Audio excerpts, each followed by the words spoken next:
वैदिक काल में धर्म का उद्भव कैसे हुआ, इस संबंध में दो प्रकार के विचार दिखाई देते हैं। जर्मन विद्वान मैक्स मूलर के अनुसार आर्य प्रकृति की जिन शक्तियों को नहीं समझ पाए, आर्यों ने भयवश प्रकृति की उन शक्तियों का दैवीकरण कर दिया और आर्य प्रकृति की उन शक्तियों की उपासना करने लगे।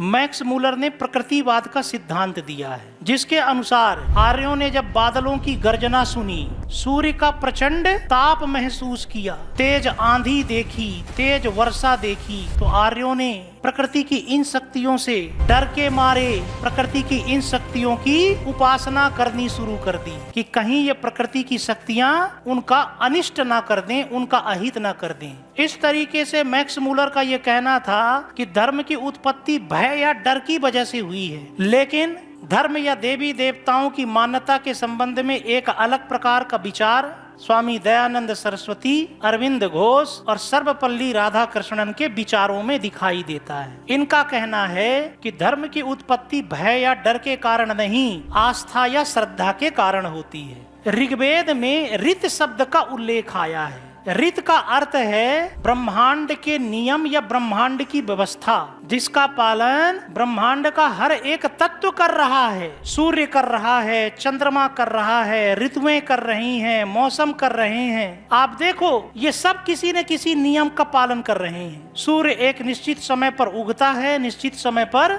डूबता है। चंद्रमा निश्चित समय पर आता है, निश्चित समय पर जाता है। ऋतुएं निश्चित समय पर बदलती हैं, मौसम निश्चित समय पर बदलते हैं। तो ये सब किसी न किसी प्रकृति के ब्रह्मांड के नियम का पालन कर रहे हैं। प्रकृति या ब्रह्मांड के उसी नियम या उसी व्यवस्था को वेदों में ऋत कहा गया है। तो आर्यों ने जब ये देखा कि प्रकृति में एक अद्भुत व्यवस्था है, अद्भुत नियम है, जिसका पालन प्रकृति का जर्रा जर्रा कर रहा है, तो आर्यों ने उस नियम को संचालित करने वाली शक्ति के रूप में देवी देवताओं की उपासना करनी शुरू कर दी। वास्तव में हम उसी की पूजा या उपासना करते हैं जिसमें हम अपने से ज्यादा श्रेष्ठ गुण देखते हैं। तो आर्यों ने यह देखा कि हम तो अपने घर की व्यवस्था ठीक नहीं कर पा रहे हैं और प्रकृति में तो इतनी अद्भुत व्यवस्था है कि पूरी प्रकृति चल रही है। तो प्रकृति की इस व्यवस्था को बनाने वाला और प्रकृति की इस व्यवस्था को चलाने वाला कोई न कोई संचालक होगा। और आर्यों ने उस संचालक के गुणों से प्रभावित होकर के आर्यों ने